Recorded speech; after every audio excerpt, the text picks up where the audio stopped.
You're listening to the Back Home Network, presented by Home Field Apparel.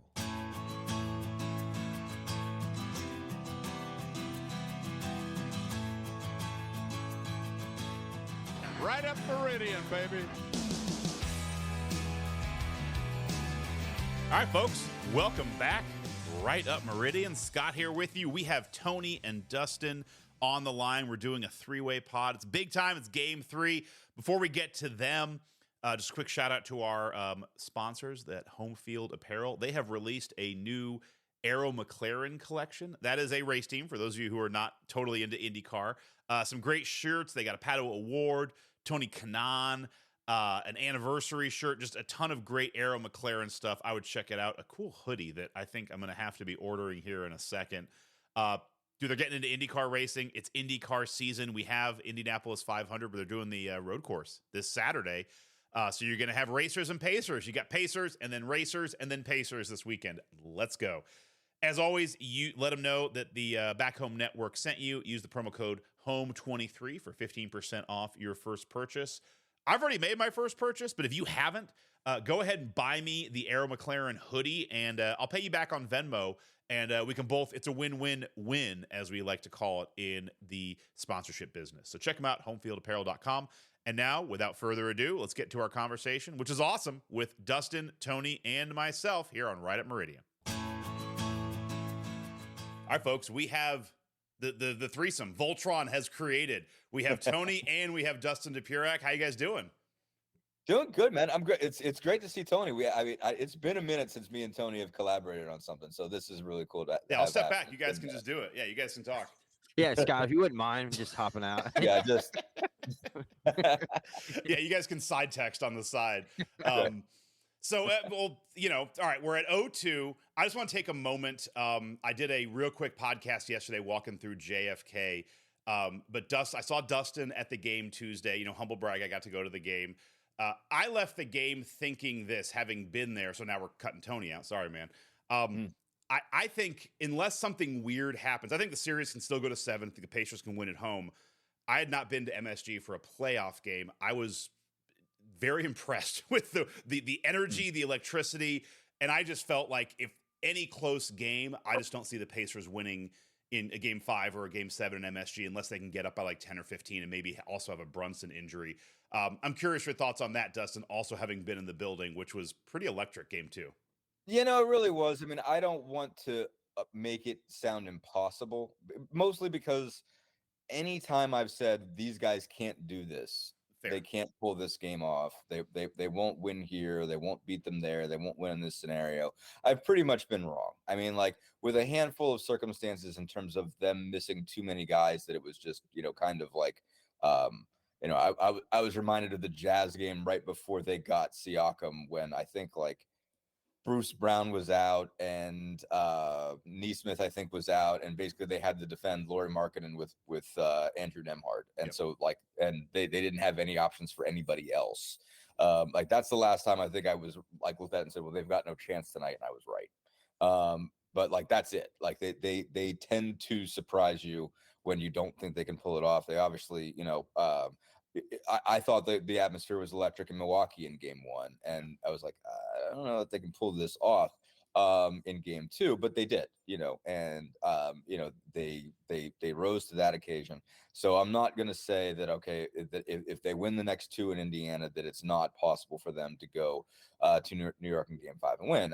And you tack on to that, obviously, OG Anunoby, dealing with the injury he's got. You don't know how long that's going to take. It's a hamstring strain. I mean, don't know what grade it is, how close it is to what, Tyrese Halliburton had,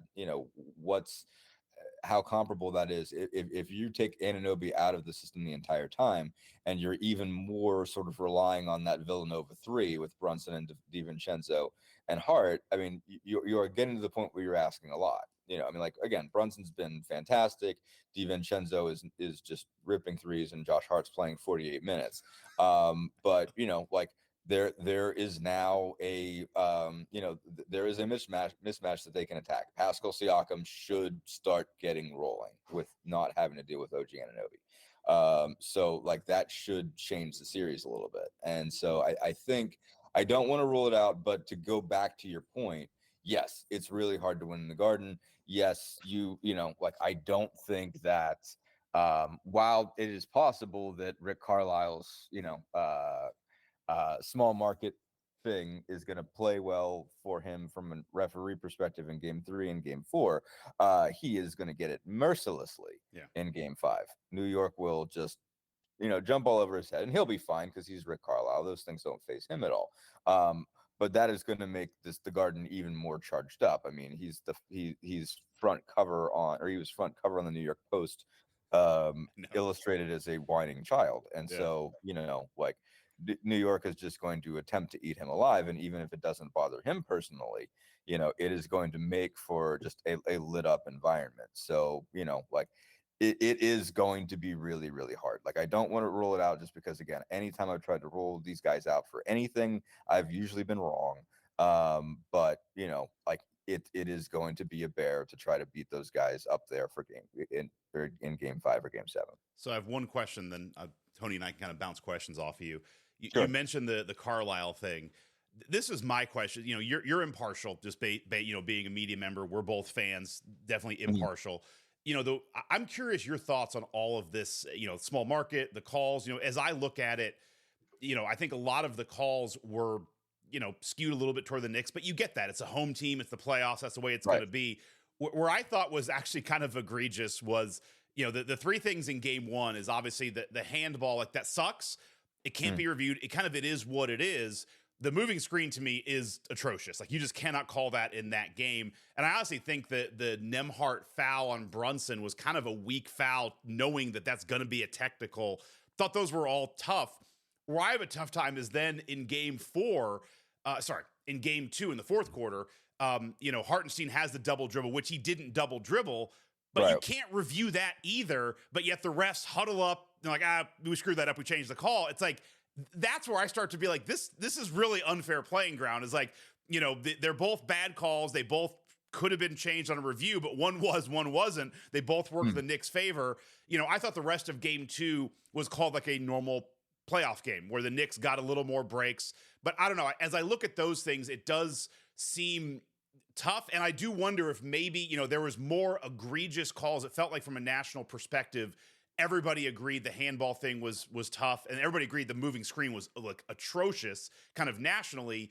I do wonder if maybe Carlisle, should have used all of his dry powder, so to speak, after game 1, because it felt like he used it after game 2 and everybody's like, man, what are you bitching about? Like, game 2 was a normal game. I don't know. It was anyway, I'll leave it to you to kind of give us your thoughts on where the calls were and how you thought it was played by Carlisle. Yeah.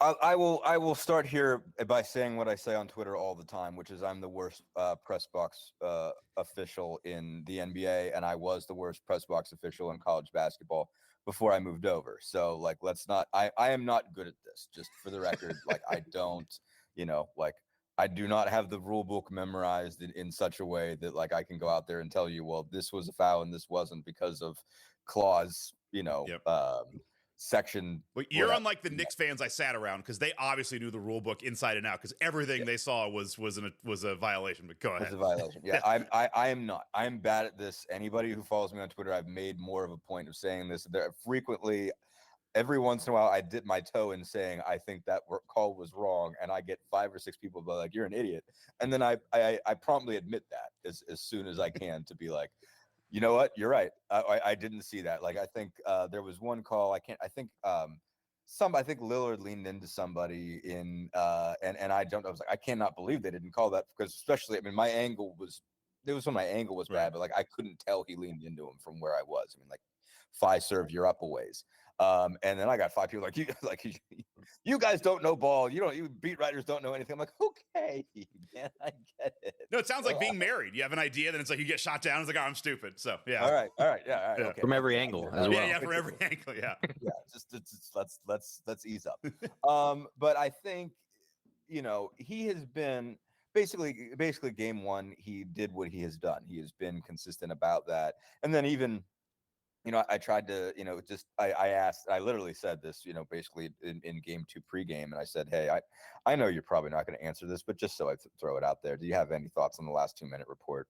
And he was like, I didn't read it. I don't ever read it. I'm not interested in it. It's not going to change anything. And so and it was pretty close to what I said. Like I was sitting next to Tony. He said, I'm like, I feel like I got to ask him about it. But like, I gave an impression of Rick where I'm like, yeah, it doesn't matter. I don't have and I was pretty close to spot on, and it said I'm not interested in it was even more. It was even more Rick than Rick, and so I was kind of surprised that he went off. But I think what set him off was I think he was upset the entire time. But I think what set him off was Tibbs can make an argument and I can't.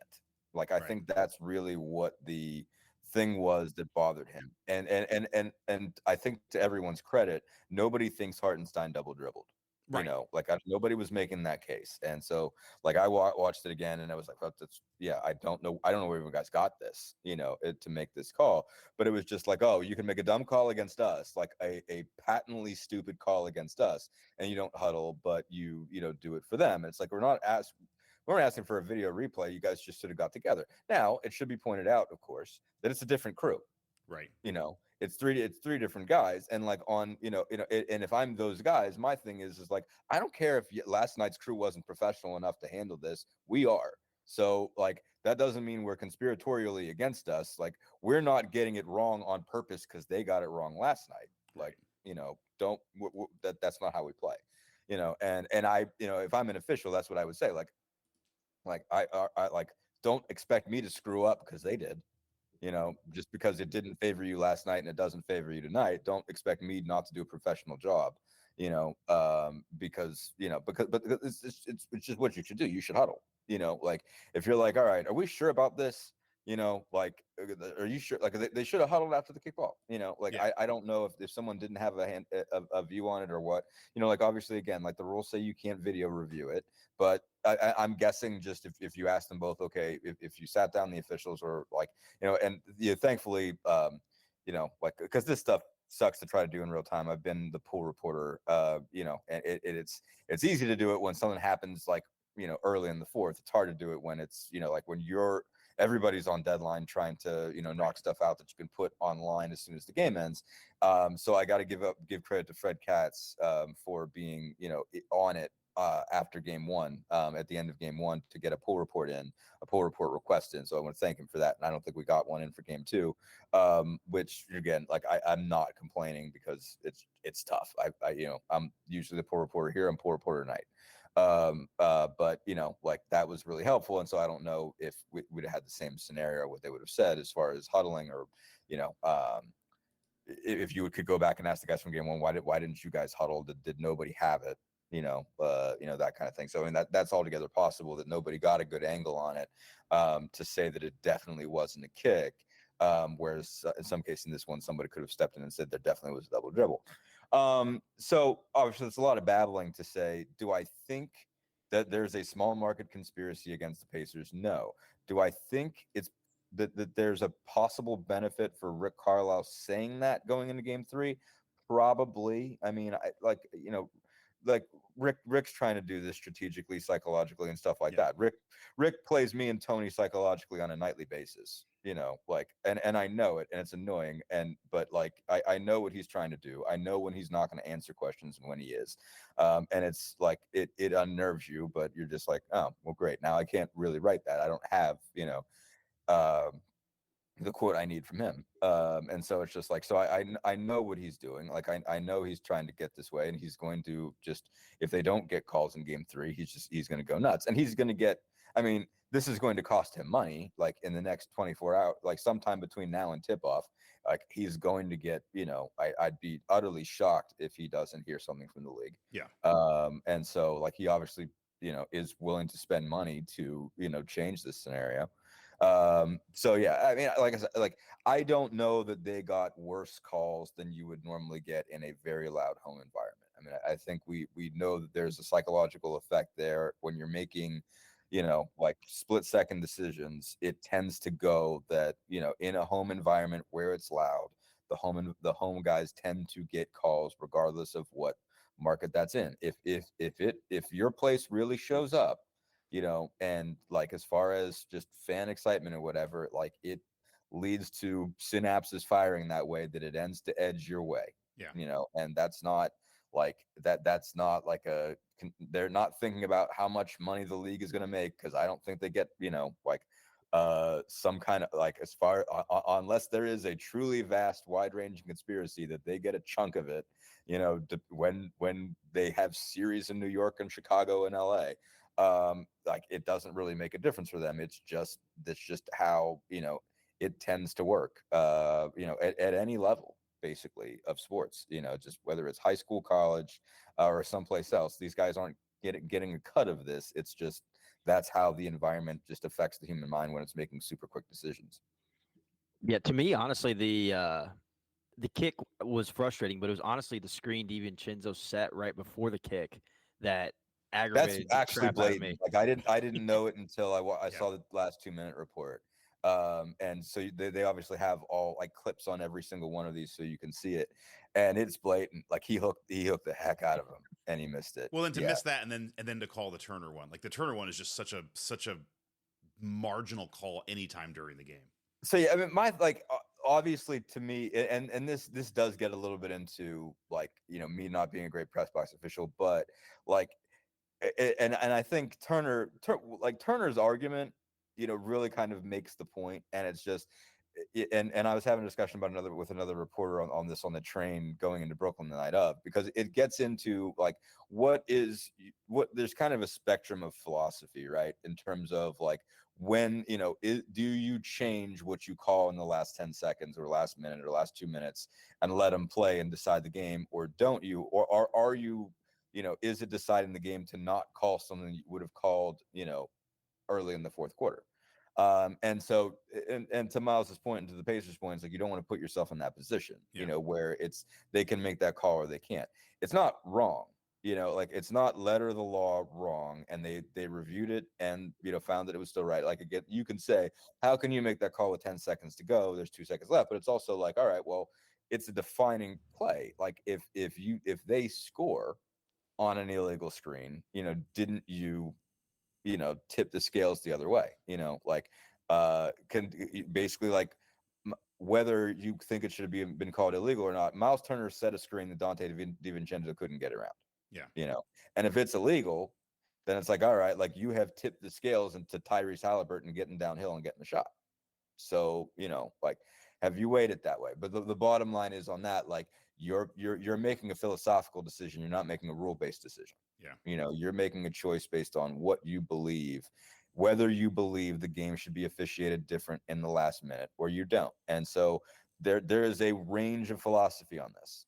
Like you can ask 100 NBA fans, 100 officials, like, and if you did an anonymous poll, like you wouldn't get 100% one way. And their answers would change depending on which team was benefited. Yeah, exactly. No, 100%. And it would be, like if it's fans, it would be, I want you to always call what's right against my, when my team is getting fouled, I want that call all the time. And when my team is fouling, I don't want you to call it. So yeah, I mean, like it's a wide range. It's again, it's a spectrum of philosophy, and it's different. For some people, it's different depending on the call. I mean, like to your point, Scott, I think it's like you can't make that call with 10 seconds left, but there are calls you can make with 10 seconds left. Yeah. So it's just like, okay, like you have your line, and someone else has their line. Yeah. And then someone else has their line, and so it's just it's not cut and dry, and so you can't put yourself in a position where you do something and you're in a position score wise that like that they can make that call. So it's just like, what do you like if you're of the swallow the whistle mindset in the last, then it is egregious. But if you're not, then it's an illegal screen. It's not the most blatant illegal screen I've ever seen, but it's an illegal screen. So like again, that's kind of how I wrote up the story. It was just like, Miles says I wouldn't make that call, but they know full well that you can't put yourself in a position that somebody else who thinks different could be in the position to make the decision. Yeah, no, that's kind of where I'm at with it too. The DiVincenzo screen, the possession prior, kind of ticked me a bit because it was just just be consistent. That's Right. kind of where I think, because like if they were consistently calling moving screens all night, I think maybe Miles is a little more conscious about that screen that he set. But who Mhm. knows? Moving on a little bit, what I'm interested in is, you mentioned OG and Pascal, former teammates. Really, it seemed like Pascal struggled to get going with OG on him. I'm just interested in the Pascal of game 3 of the Milwaukee series and on has really seemed to struggle. Is there anything you're seeing that's just like, he's not getting to his spots, or obviously it's a playoff series, so teams are going to take away your strengths and things like that, but just like anything you're seeing on that end that it's like, oh, that's why he's not scoring, or is it just kind of like he just can't get going? I mean, there's a little. I mean, like he definitely faced more attention after game 2. I mean, like they threw doubles at him. Milwaukee threw some doubles at him. He was seeing 2 bodies more frequently. He's obviously. It's not as easy. It's not as easy to kind of program a double. On a guy like him getting the ball in positions where he is versus Tyrese, where you're kind of loaded up for Bear, to start the play. Like you kind of just got to be on it on the, like looking for it on the catch of like, when's the ball getting to him? And so he usually has at least some opportunity to move or pass or whatever beforehand. But there's been that. I mean, there's been more 2 bodies, and obviously, Anunoby is a terrific defender. He's just and Pascal was winning game 1. I thought, at the end of the day, I thought Pascal mostly won the battle in game 1 and lost it in game 2. And so, but they were, I really, I took a moment like in game 1 to be like, wow, this is fun. Like if you kind of, like you got to have your eyes on everything, but like when one of these 2 gets the ball, it is a fun match because these guys know each other really well. They're just fantastic players. Siakam's obviously a better offensive player, and Anunoby's a better defensive player, but they're both pretty good on the other end. And Anunoby's really, Anunoby's a better offensive player than Siakam is a defensive player. But it was a lot of fun to watch those guys. But no, I mean, I think that's part of it. I mean, I think the free throws, like when he misses them, it really stands out as being like, oh my God, but he's been a bad foul shooter. He 43% in the playoffs. It's brutal. It's just brutal. And he's not getting a ton of them. But it's like you're seeing more nights when it's 1 trip and he's 0-2. And you're like, oh, this is a problem. But no, I mean, I think like there are shots he's not making. Like like they're making it harder for him to get to his spots. And I think stuff like turnarounds, short jumpers, whatnot, that he was automatic in game 1 and 2 against the Bucks. He has not been automatic. I think it's just been a touch off for whatever reason. Again, some of it's just better defense, but some of it is just the stuff that's makeable. He's just not hitting it, and I guess part of it is like at some point, like law of averages comes in, and you're not going to make all those. And he is good at long 2s, but again, everybody, like there is a water level, that you're going to come to. And so I think he was just lights out to start the series. And he's in a bit of a lull, but I mean, like you need to get him real just to where he was in the regular season. I mean, like you to win some of these games, like you've got to get him, low, like at least low 20s, and so this obviously, tonight he has an opportunity, and if Anunoby's out for game 4, he has an opportunity. I mean, they're not going to be able to defend him nearly as well, with whoever they're going to throw at him.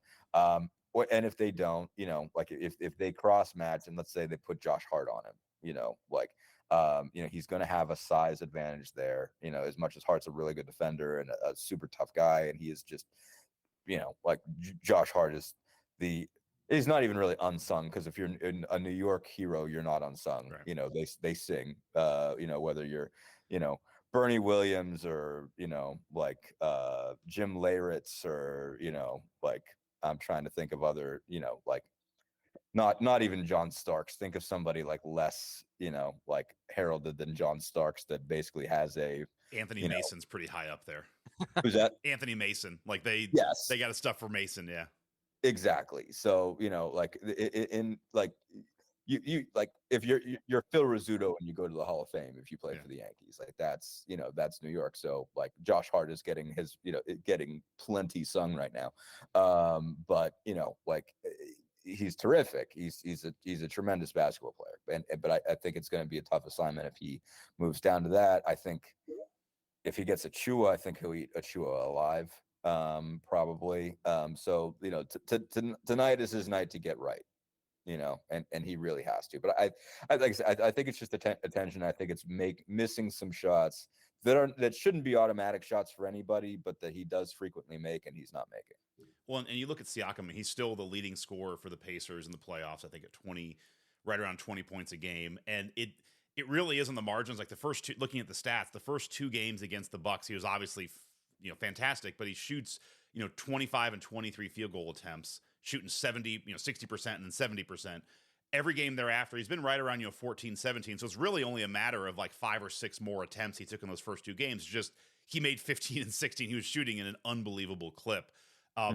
The other Pacer I'm kind of curious about your take on that we talk about obviously a lot is Halliburton because he's kind of the engine of the team. This is going, I cannot wait for the season to be over and maybe to get some, notebook dumps and see what's actually going on because you get through these stretches in the playoffs where, he'll have a bad game or two. And it's like, all right, maybe he's just injured, not ready. And then he'll come out like he did in game 2 in the first half. And it's like, he has, 22 points. He's hitting threes. He's driving. He's looking aggressive. It's like, all right, well, that was back to normal. We kind of did that at the end of the Bucks series. And then he goes into game 1 against the Knicks and he, takes 2 shots, has 6 points, looks almost like a decoy at times. Yeah. Like not even getting the ball and being just very un-Halliburton-like. And then he turns it back on in game 2, which makes me wonder, like, maybe it's not injuries. Like, I really cannot get a feel for what is going on with him because he seems almost schizophrenic in the way he plays, that at times he's managing the game like I expect him to. At other times, like I said, it feels like he's almost like an injured decoy out there. I'm just curious what your thoughts are and what you think is causing kind of these super highs and lows, even within the games, because game 2, he was fantastic in the first half. Now, Brunson was out for part of that, but Halliburton was good when Brunson was in. And then, once the Knicks got going, it felt like Halliburton was unable to really get any flow for the game in the second half. So I'm just curious what you're seeing. Is it injury? Is it mental? Like, is it just the playoffs? Is this just a learning curve that we've got to go through and it'll be better next year in the playoffs? I mean, I really think it's all of the above. Yeah. And so notebook dump, here's an interesting, I don't want to say I can't wait because, from the numbers we're doing, and this is just a general fun thing. Obviously, this is the first playoffs I've ever covered. This has been a blast, so I'm not like rooting for this to be over as soon as possible. Even on a selfish level, and for the Pacers fans that are going to listen to this, I'm not saying I can't wait till your team loses. But from a learning about it perspective, I look forward. I think his exit interview is going to be really good because I'm very intrigued by his holistic step back. This is who I need to be because I think this is teaching him a lot. And there, so I think to your point, it's on several levels of what he's learning over the course of these playoffs. I thought he wouldn't say it, but I think I think this question was on the right track. Tony East asked him if he, if it was a case of feeling it out. If that's the trend line, that game 1 was bad in both series, are you feeling it out? Was that what you were doing? Did you have to see it before you could really employ what you thought you could do? And he said no. I think Tony's probably on the right track there because whether it's conscious or not, I do think that he starts with a point guard's mentality. He starts with I'm going to get everybody else going mentality before he thinks about his own way of getting shots. And I think in a lot of cases, in I think both game 1s, he was kind of probing to figure out, okay, what's there for this guy? What's there for that guy? What's there for this guy? And he didn't really think about what was there for him, but more to the point, it was what's there for all of us if I get downhill? And, so he did put it, I think, in a pretty good nutshell in between game 1 and game 2 when we talked to him in practice. And he said, every game as a point guard, you're trying to find that balance in terms of playmaking and creating versus getting your own shot. And I think that's just, it's just figuring out okay, it's that balance, but also it's kind of reminding yourself that it's a lot easier to strike that balance like on the stat sheet if you're in attack mode. You know, if you're attacking what you're seeing, and it's almost like he has to see what it is to know how to attack it. You know, like and again, he wouldn't say that, but like I think that's got a lot to do with it. Is just saying like, okay, like what are they going to do here? You know, and once I see it, once I get an idea of what their mentality is going to be, then I can drive at it, and then I can, you know, that I get an idea where my lane is going to be, and then I can get downhill. And once I can get downhill, I can find somebody, you know, like I can bring two bodies with me, you know, and whether it's he shoots or he doesn't, you know, like it's you know, like Carlisle tries to be like, it's not about a shot, it's not about a shot, it's not about shots, and he's right. What it is about motion. It's about, you know, like just getting towards the hill, moving bodies so that there's something open. Like, I mean, like he was even just better from game 2 on in terms of, you know, coming off the screen and roll, getting two guys and doing the throwback to Miles, you know, on a pick and pop. Like he was way more effective with that than he was in game 1. He wasn't getting bodies to follow him and move with him, you know, and like he was just, oh, there's two guys here, I got to move it, you know, like it was just like what he's got to do is get them to move, get them out of position, get them scrambled, and so you're just going to get shots. And so, but I think it's just like he almost has to feel it out to know where it's going to be. So I think that's, you know, the mental part of it for him is like he almost has to see things and experience them before he can, like, you know, he's just not it's kind of surprising because he's just an incredibly intelligent basketball player. Like, again, you get talking to him and you're like, man, this is a genius. And not only that, like he's really good at explaining it. Like when he wants to tell you what happened, like sometimes he just doesn't, you know, sometimes he doesn't want to put it on record, but when he does, like when he's okay with it, like just answers just fantastic. I mean, you see what you read, you see what's on press conferences, he's just terrific. Well, But like I mean, that's the only guess I can in terms of like, all right, well, why were you in attack mode yesterday and you weren't in attack mode the day before? You know, I think it's just it's just like I think he just almost had to process it. You know, physically, the back I think is becoming a bigger problem. Yeah. You know, I think the general fan had a sense that the hamstring was a thing longer than it was a thing. But I think the back has actually been a thing longer than maybe we recognize, because he's had that, you know, you see that kind of belt thing he's got, and that's been on there for a while. And I think, you know, like there's some just physiological stuff there, you know, like the guys who have back problems for reasons, you know, like Miles has had, you know, Miles is dealing with it all the time, Sticks is dealing with it all the time, big guys have it. And I think Tyrese, when you see how Tyrese is built, you know, he's kind of straight up, long torso, you know, like I could just see how that's a body that is built for lower back problems, you know? And so it's just like when it locks up, you know, or not locks up, because when it locks up, you can't play. When it locks up, you are screwed, you know? But I don't think he's got that, but I think it's causing him issues. And I think it's, you know, causing him to get to, you know, have a deal there. And then I think the other thing that I do, and I am very interested, because he talked about it last year, and I think it was the thing defensively last year, but I think it's the thing offensively this year, and he's seeing the difference and really getting a sense of what it is, you know, he's got to have that weight room transformation. It's got to happen. You know, he's not going to get built like Jalen Brunson, but, you know, I mean, like he's obviously bigger, stronger than he's ever been. But he's got to really lock into it, and he's going to have a hard time. I think it's going to take 2 summers, because I don't think he's going to be able to pull it off before Paris. Yeah. So, well, it's funny, the weight. I'll just jump in real quick. The weight room thing, and you mentioned like the exit interview. I had one moment in game 2. I think it was in the third or fourth quarter.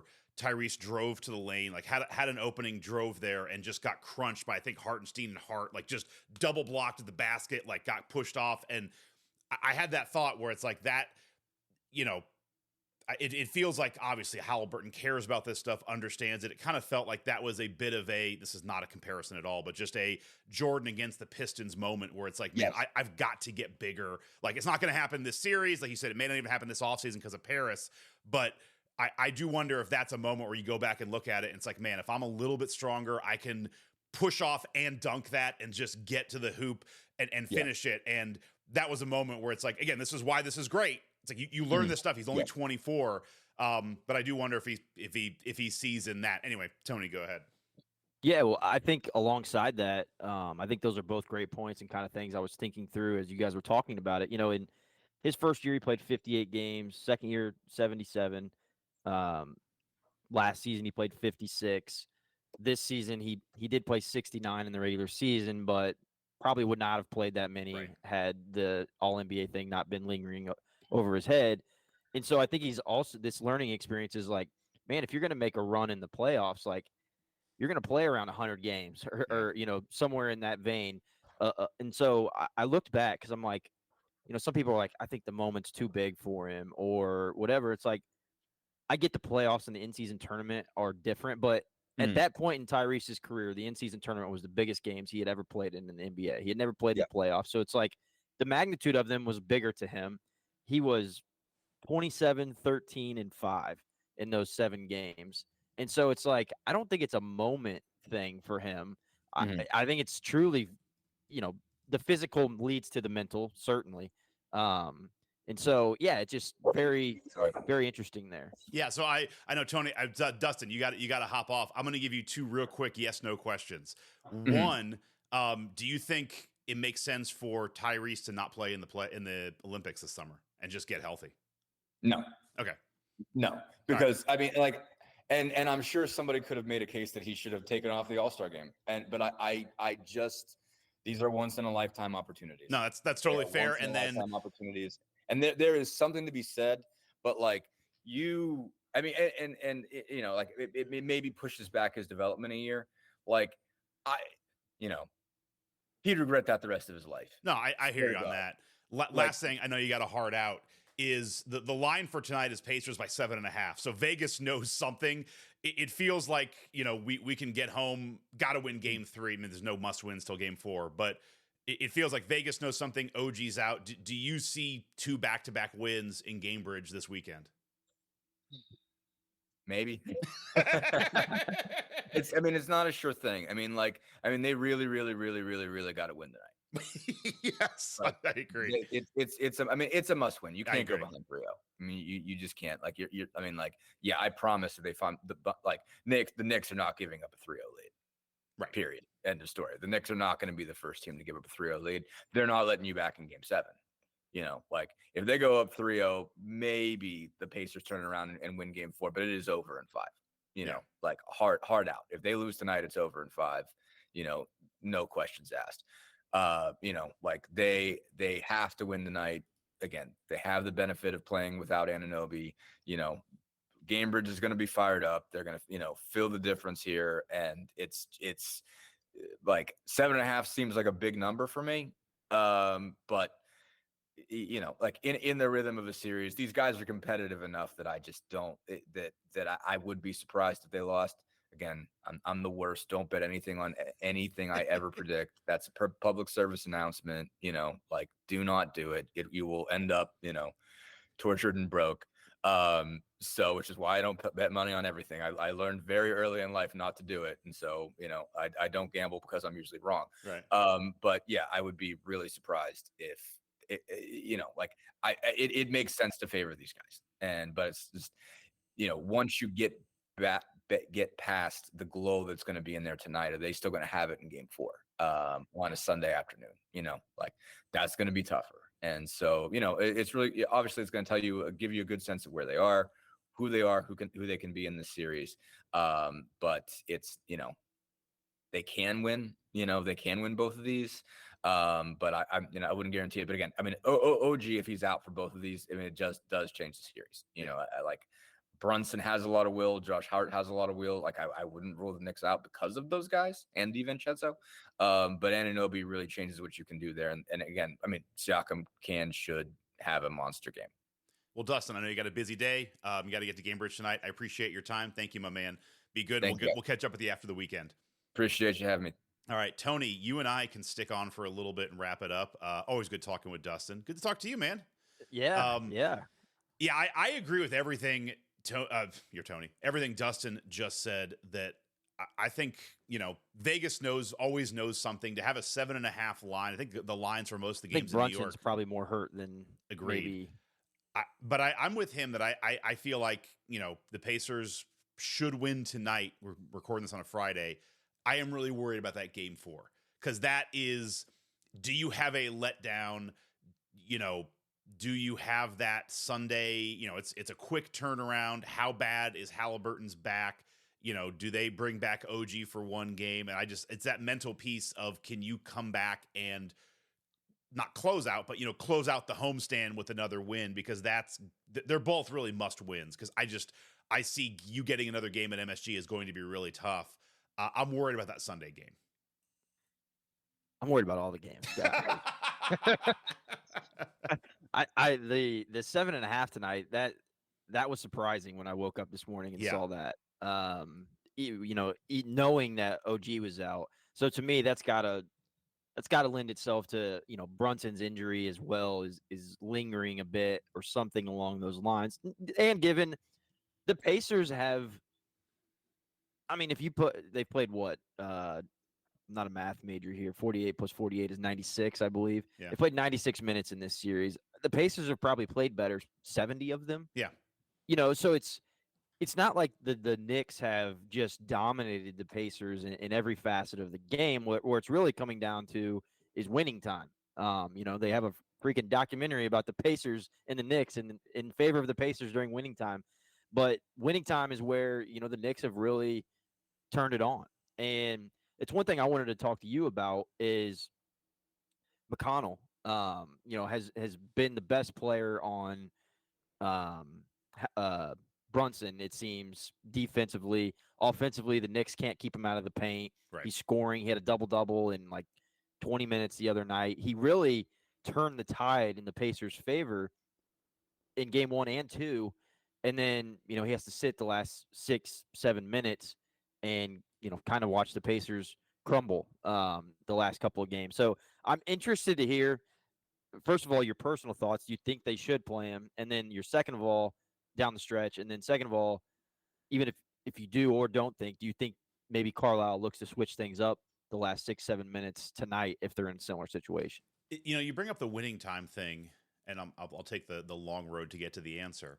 I was noticing this in the Bucks series that, when the Pacers won, they just blew them out. When they lost, they got blown out. The only one that was different was game 3. They're all kind of melding together now. I don't know how it pulled up, but game 3 was the one that went to overtime, correct? Where Halliburton hit the floater. Yes. And the Pacers, they made the play at the end. That was an ugly end of the game. They let Middleton get open. And then the end of overtime, that's where I think the Pacers missed 5 shots, but they got 4 offensive rebounds. But you got to miss 5 shots to get 4 offensive rebounds. I wouldn't say they covered themselves with glory at the end of that game. It was kind of a hot potato between who's going to be worse, the Pacers or the Bucks, and the Pacers just made one last play. You can't say they grasped that victory. And then, the first 2 games of this series against the Knicks, when it got to be winning time, I like that, that, so to speak, or nut crunching time, as I would call it. The Pacers didn't get the plays done. Now, whether they got screwed in the refs by game 1, we already talked about that, but definitely in game 2, they look shook. They were up in their own head. And so that is something that is concerning to me, that it feels like for the Pacers have really shown if they're going to win a playoff game, they've got to win by 15. And you're not going to be able to do that every single time. They've got to be a little more clutch in the clutch.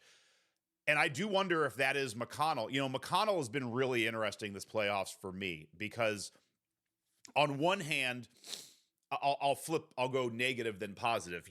Where he's been frustrating is teams are leaving him open for a lot of open threes. He's been taking them, and it drives me a little bit crazy because they've been going in at an okay clip. That's just not the shot that I want the Pacers to take. An open McConnell 3 is probably, very bottom of my list of shots I think that would be good for the Pacers to take. Okay, that's my negative. On the plus side, he's been fantastic. He's been pushing the ball faster than faster than Halliburton most of the time. He's been prodding. He's been kind of getting the offense moving. He gets to spots that makes others guys move, and he's almost like jump starting the offense every time. His ability to also kind of just turn the corner on the pick and roll and pop that little elbow 2-pointer shot right on the elbow of the lane. It feels like he can get that every single time. Like, it feels like he can get that shot whenever the hell he wants. So I'm with you. I do kind of wonder at times, and especially with Halliburton, when he kind of goes into his funk where it looks like he's just kind of not attacking the way he should. I do wonder if Carlisle should do that, but This is Well, also, and then you put him in for Nimhard, and you have Right. Halliburton be more off the ball. but this and is as, like, a also spot-up just, shooter. two guys screaming at the moon because Carlisle's not. I mean, Right. Carlisle has a system. He has a rotation. He changes a little bit, but it's just, I would be shocked to see McConnell close out some of these games. Just that's not the way Carlisle coaches. Yep. No, I know. And that, to me, it's so funny. I was texting some buddies about this. I'm like, it's why I couldn't coach in the NBA, because it's just like so regimented. Yeah. It's like in no other world does Obi Toppin and McConnell, who both had, I mean, they were two of the three best players outside of Yeah. Halliburton for the Pacers the other night, and they sit, the final 8 minutes of the game. Like, no other level of basketball do guys have that good of games that sit the last 8 minutes. But the NBA is different, man. Right. It's like the dudes who make the most money are going to play at the end of the game. And, there's a system, and coaches have, it's such a long system that they've tried to figure it all out throughout the first 82 to figure out what works, what doesn't, and they roll with it for the most part. And so that part of it it's maddening, but it's also, you kind of know what you're going to get with the Pacers too, like down that stretch. And it's just like, they do have to do something different though. Like, I even not even saying it's personnel driven, but it's just like their offense seems to even get stagnant down the stretch, because obviously it turns into more of a half court game.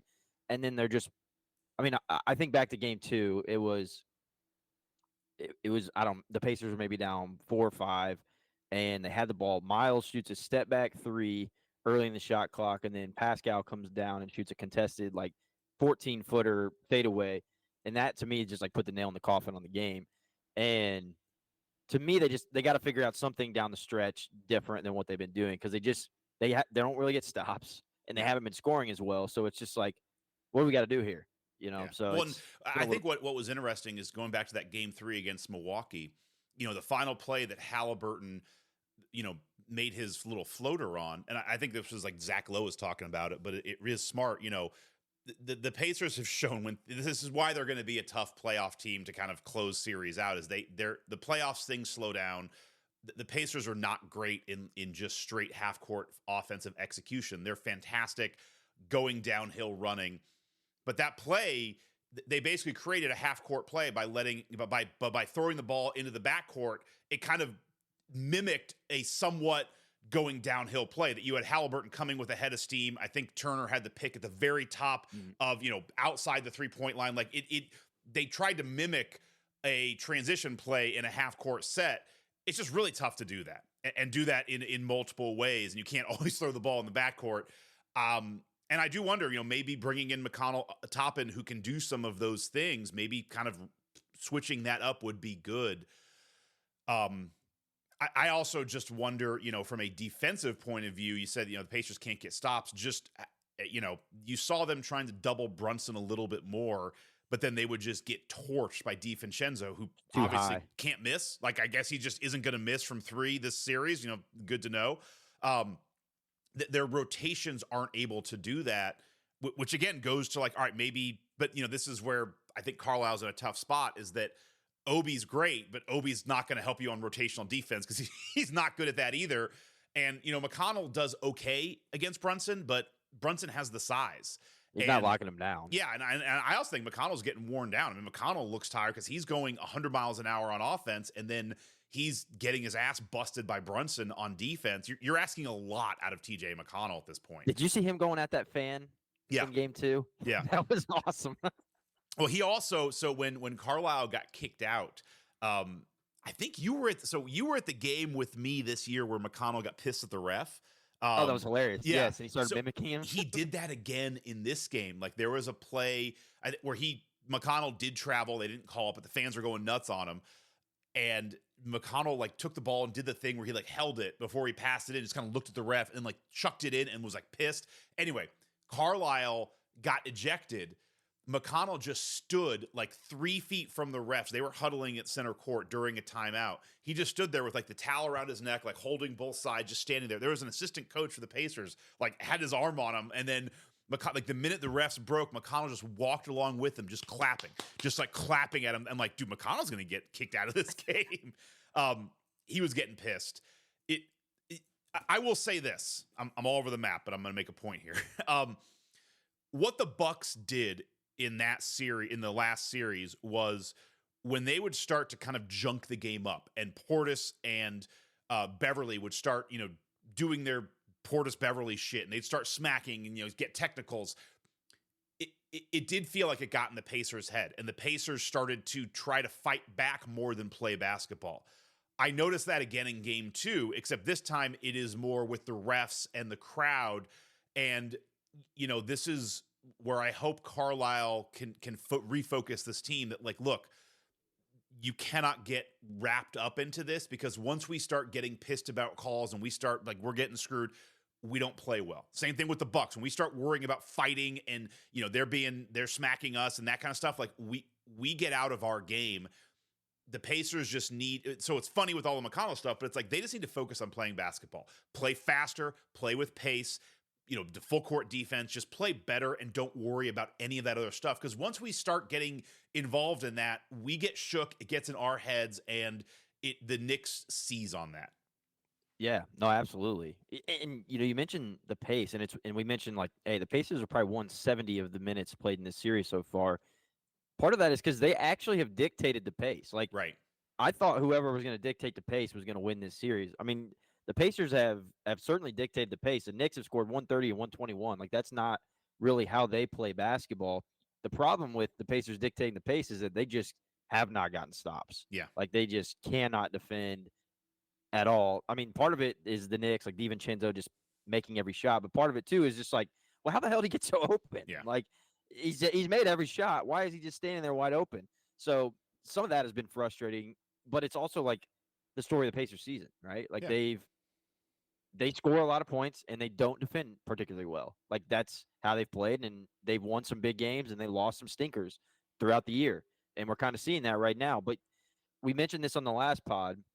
Every time the Pacers kind of had their backs against the wall this season, and I kind of write them off, it's kind of what Dustin said. It's like, they come out and they just, like, totally redeem themselves, to take a quote out of Dumb and Dumber.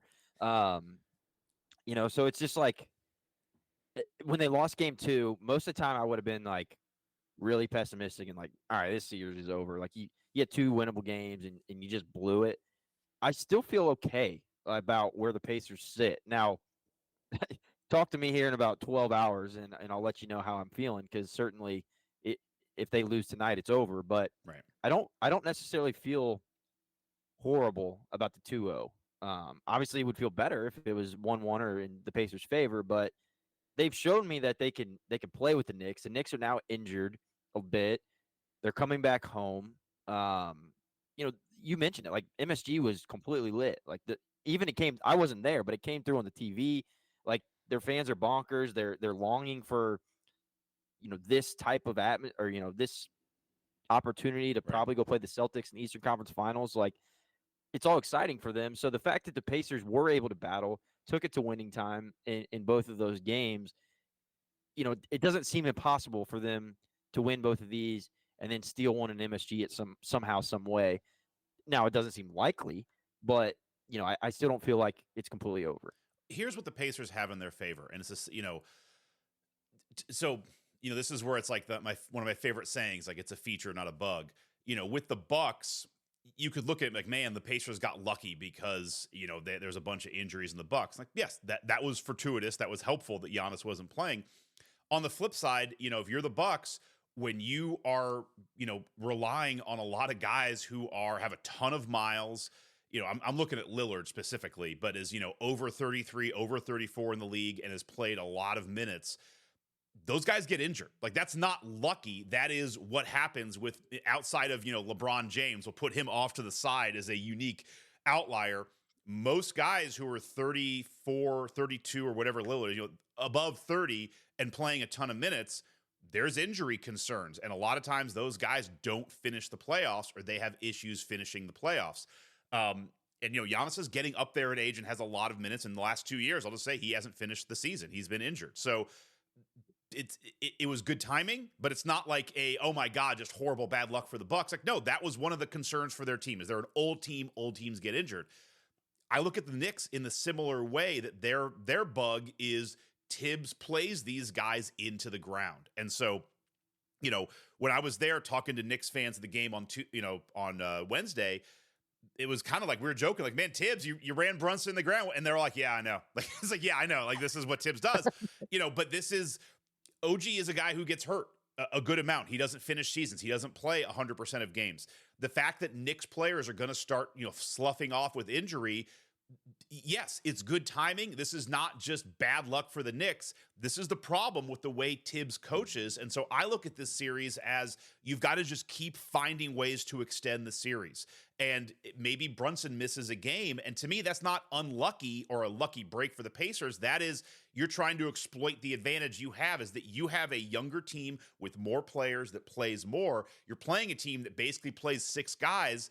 And if you're going to have Josh Hart averaging 48 minutes a game in these types of games, that's really unsustainable. Now, maybe the Knicks can sustain it the rest of here and they hit the wall in the Celtics series, but there's a real chance that Josh Hart isn't, and I'm not rooting for injuries, but just they're going to wear down. This is a lot of minutes to be putting on players. And so I look at this in a similar vein that I'm not surprised OG, it's not specifically him, but just I'm not surprised there's a Knicks player who's not playing in game 3. I won't be surprised if another Knicks starter doesn't play in game 4, 5, or 6. If you're the Pacers, you've just got to keep pushing it out. You've got to keep making the Knicks play more because, they're at a point now where, OG's out. I don't know if he's going to have the quick turnaround to come in for game 4. That changes, a lot of things. And Brunson is on the edge of being injured as well. So I think this is where the Pacers have the advantage to take advantage. But to your point, it all starts game 3. I mean, I hate the must wins in a non-must win situation, but this is a must win. I agree with Dustin. If they lose tonight, it's probably a sweep or the Pacers lose in 5. Like it is. Yep. And we're still in all gravy mode. Our final recap pod is not going to be a bummer. It's a bummer in the moment because I don't want to lose a series. But yeah, you have to win tonight. I don't see a world where they go back to MSG in game 5 down 3-1 and win that game.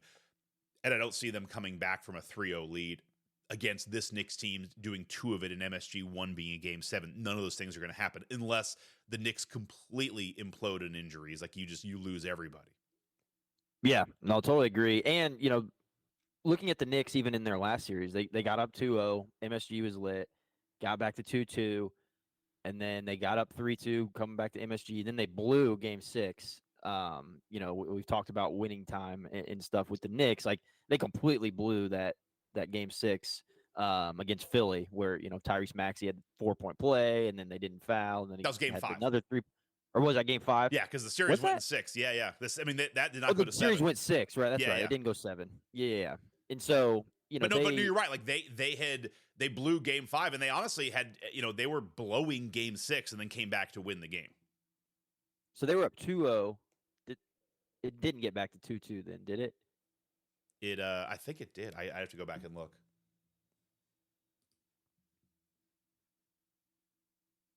Yeah, this is great podcasting. You keep talking. I'll pull it up. I'll pull up the.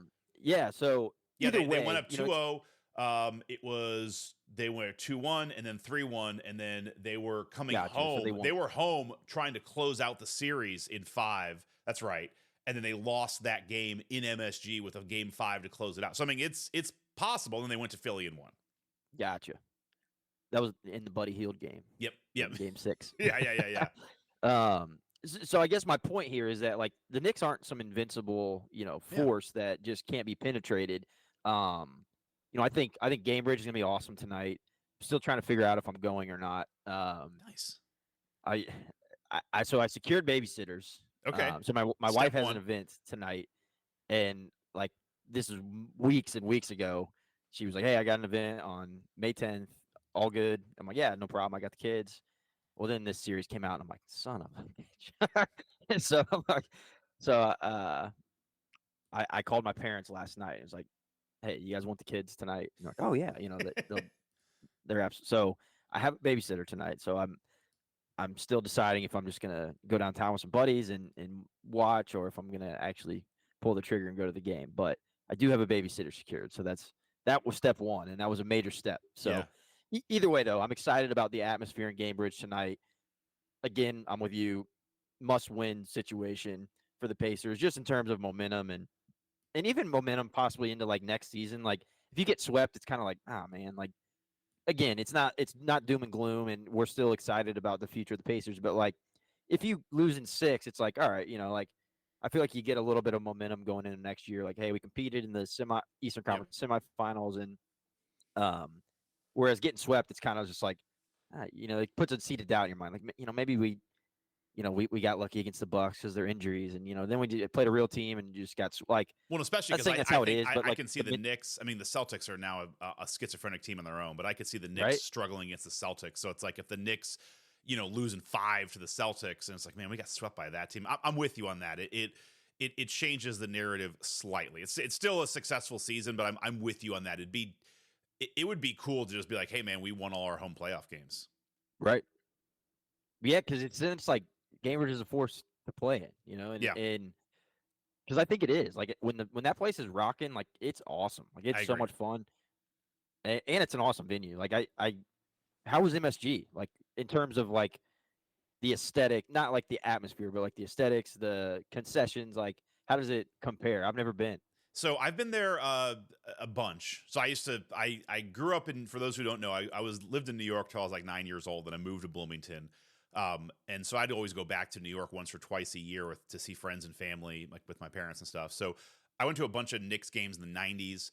And then I've been for a couple, here and there. I've kind of, whenever I'm in New York for work, I've gone there. And then I was there for the IU Connecticut game earlier in the year. That was a good one. It was. I mean, it's a it was great. It's a phenomenal arena. I mean, it is amazing that in the middle of the city you have this arena. The sight lines on every seat are fantastic. It is truly a bowl. I was telling people there, it's unbelievable. It's one of the few arenas that also hosts hockey that is somehow able to have great basketball seats. Most arenas like United Center in Chicago, they have hockey, and then it's just like everything's so far back. It just feels jacked up. MSG is not that way. The concourses are really tight. Getting out of there is really hard. There's just not a lot of exits out, so it's just a lot of people jammed up. I will say this: it is, a lot of the fans there. Some people are like, so what is the next game in Indy? It's like, yes, that's how a series works. There's obviously people who are like, not, into it, but during the game, I don't want to get struck by Indiana Lightning.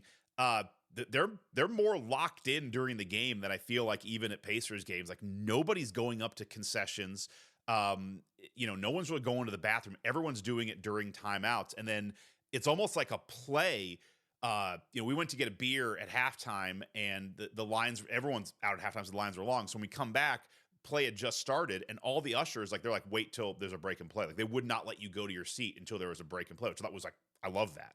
Yeah, we need that. We do need that. So, they're locked in there, and then during timeouts, everyone's engaged in whatever's going on. There's like one dance team that come out once. That's about it. The rest of it is just like literally like sing-alongs, and they're showing celebrities. Like there is no mascot. There is, it feels, even at times, there's not a lot of t-shirt toss stuff. It's just like, we're here to watch basketball and look at famous people. What I'm hearing here is you're trying to kill Boomer just like they killed Bowser off. That's what I'm hearing here. I like Boomer, but maybe you don't need Boomer and Little Boomer and a dance team and a hype crew. There's a lot of stuff going on. I like all that, but no, it felt very natural. Not that it's generated, but like, sometimes there are times in Gamebridge where, like, let's get the towels out. And like they have Boomer go up to the stands with the sign, and like, that's great. There, New York, it just felt like genuine. Like people just fired up. Is there a worse Jumbotron than the players standing in front of a green screen? Like, come on, get on your feet. Oh, I know. Get fired up. Come on, Pacers fans. Get fired up. I hate that. It's like so forced. Like, well, and it's funny because they do that like in September. Like it's in a conference room in a hotel in September, and they're just like probably freezing because they're having to wear a jersey and they're not playing. And it's like, come on, it's the fourth quarter. You got to stand up. Yeah. No, I high reviews for MSG. I would recommend anybody go there. New York is just a great place to get in and out of. Like I flew to JFK. I took the Long Island Railroad into Penn Station, and I was done. It was like $12 to get in the city. Didn't have to rent a car. Just you're there, and it's like, holy shit, there's the Empire State Building and there's Madison Square Garden. Like it's right there. So yeah, but I mean, I'm looking at tickets right now at Gamebridge. The prices are not bad. If you wanted to scalp a ticket right now, you can get a pretty good seat. That's what I was looking at. Yeah. It's not definitely doable. No, it's definitely doable. But no, MSG is worth it, and it is a real environment. Having done the review earlier in the year, I went to Smoothie King Arena, and I want to go to one every year. You and I should do it. We should do a I'm down. Right at Meridian trip. But like going to Smoothie King, it's like, dude, this place is a dump. Like, this is just not good. But yeah, no, MSG is good. Just small not concourses. To be confused with the a, actual Smoothie King, because the actual Smoothie King's, yeah, not bad. Fantastic. But yeah, small concourses, not a ton of food options, but I wasn't there for food. The only thing I'll say about MSG, I was there like 7-10 years ago with my brother-in-law, Joe. They have and he is a basketball kind of arena nerd like I am. On the main concourse, they have something pretty cool where you just walk around the concourse and they have this just like ribbon along the top ceiling. And it has a famous event for every day of the year that happened at MSG. So it's like January 30th, January 31st, February 1st. And like, it's just something every day, whether it's a basketball game, a lot of basketball games, a hockey game, obviously during the off season, it's like concerts, things like that. And so he and I were just like, let's walk. Like, let's just do a lap and just look at every single one. Like, did they like put a new one if a bigger event happens on that day? It looks almost like a mural. So I think it was like they did it like in 97 or 2000. They did it at some point. So I'm not sure how much. Yeah, they don't add a bunch of other stuff. Nothing good's happened there since 2000 anyway. That's fair. All right, man. Let's wrap this. We'll get this up, and we'll catch up. I don't think we'll do someone on the weekend, so we'll catch up after Game 4, and hopefully we're talking about going back to New York. Tie 2-2. Absolutely, always a pleasure, Scott. Tony, always a good time. And for everybody else out there, thank you for listening. For the Right Up Meridian podcast, this is Scott signing off.